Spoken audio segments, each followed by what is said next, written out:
Welcome to the Slop Farm. Enjoy the video. In this video, I will explain how to file for an LLC in Texas. First, let's talk about naming your new business. Your LLC name must include Limited Liability Company or an abbreviation like LLC. It also needs to be unique and distinguishable from other existing businesses in Texas.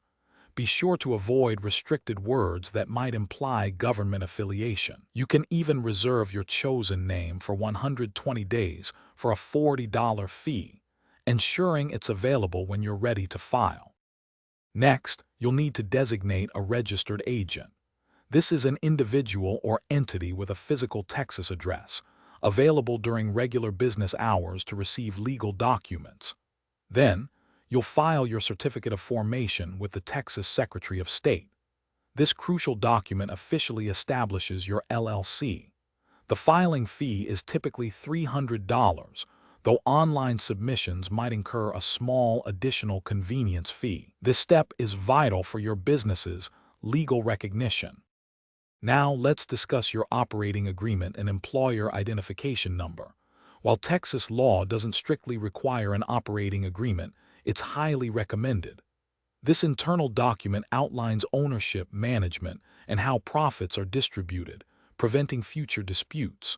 You'll also need an employer identification number, or EIN, from the IRS.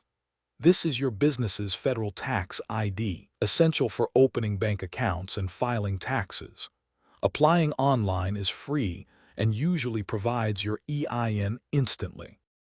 Finally, let's cover ongoing compliance for your Texas LLC.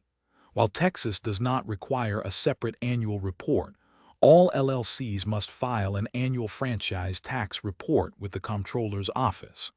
This report is due by May 15th every year. Many small LLCs with revenues below a specific threshold will find they owe no franchise tax. Remember to maintain accurate business records and ensure you have all necessary local and state licenses or permits to stay compliant. Thanks for watching. Consider subscribing if we helped you today.